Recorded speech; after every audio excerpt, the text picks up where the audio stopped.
3, 2, 1, let's roll. Hi there, welcome in another weekly episode where we talk about all sorts of things regarding coaching. Welcome to a second part of this topic where we talk about how to see movement limitations or potential problems right on the spot of the training and what to do to solve them. If you want to see the first part, you can sign up for Human Function and Performance Patreon group. Up till now there's more than 80 posts about mechanics, coaching, training overall, and is constantly being uploaded. So if you want to learn more, feel free to check it out. The link is at the bottom of this video. So without further ado, let's start with today's topic.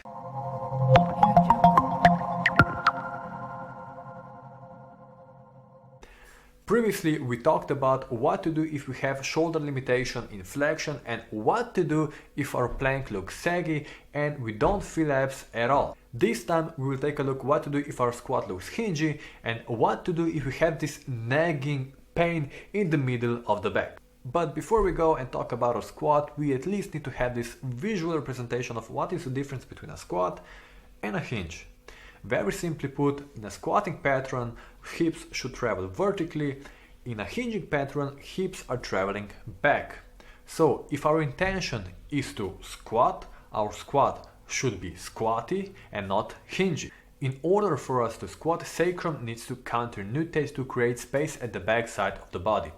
If the sacrum doesn't counter-nutate, the lean forward will be present. Meaning, if we see something like this, or that, we know that we need to make some adjustments. The easiest thing to do here is to bring hands in front of us, elevate the heels and slow the movement down. Pressing elbows forward shifts weight a bit backwards and creates space at the back side of the thorax, which we need for vertical hip displacement, for this vertical move.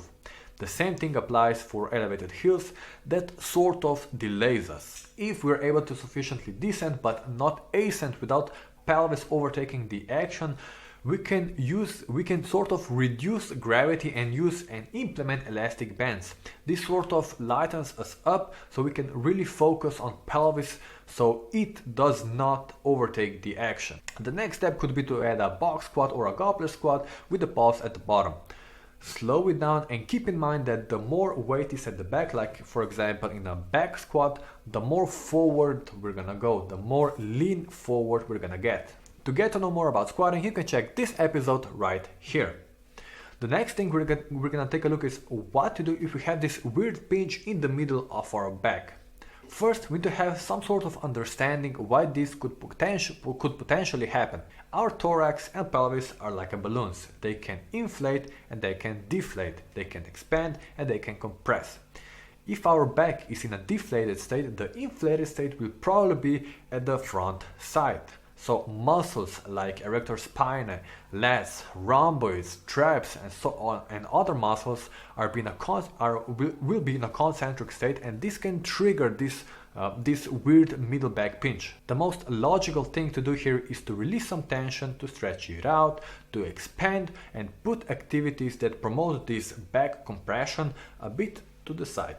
We can add different exercises in our warm-up to promote this soft tissue lengthening. Here's where reaching comes into play, rolling activities, some sort of pulling and pressing variations. And also someone who has a pinch in the middle of the back, it could be that we're gonna see the squat that looks a bit hingy, like mentioned in the previous example. It's not necessary, it's not a rule, but it's a potential.